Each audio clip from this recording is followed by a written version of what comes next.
In today's video, I'm going to show you how you can add your location to your Twitter profile. So to add your location to your Twitter profile is a simple process. So the first thing you will need to do is open up your Twitter app. Once you open up Twitter, as you can see, you'll be on your feed here. And from here, what you need to do is click on your profile picture in the top left hand corner of your page. Once you click on that, you will need to select profile. Once you select profile, what you can do from here is simply click on the edit profile option in the top right hand corner of the screen. Once you click on edit profile, as you can see now, there is an option for location.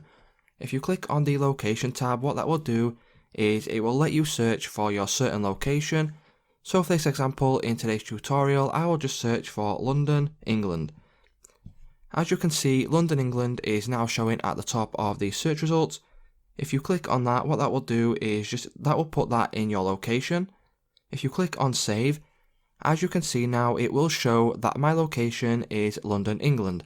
So it's just that simple to add your location to your Twitter account, guys. If this video did help you out, please let me know in the comments down below. Drop a like on today's video, and I will see you in the next one.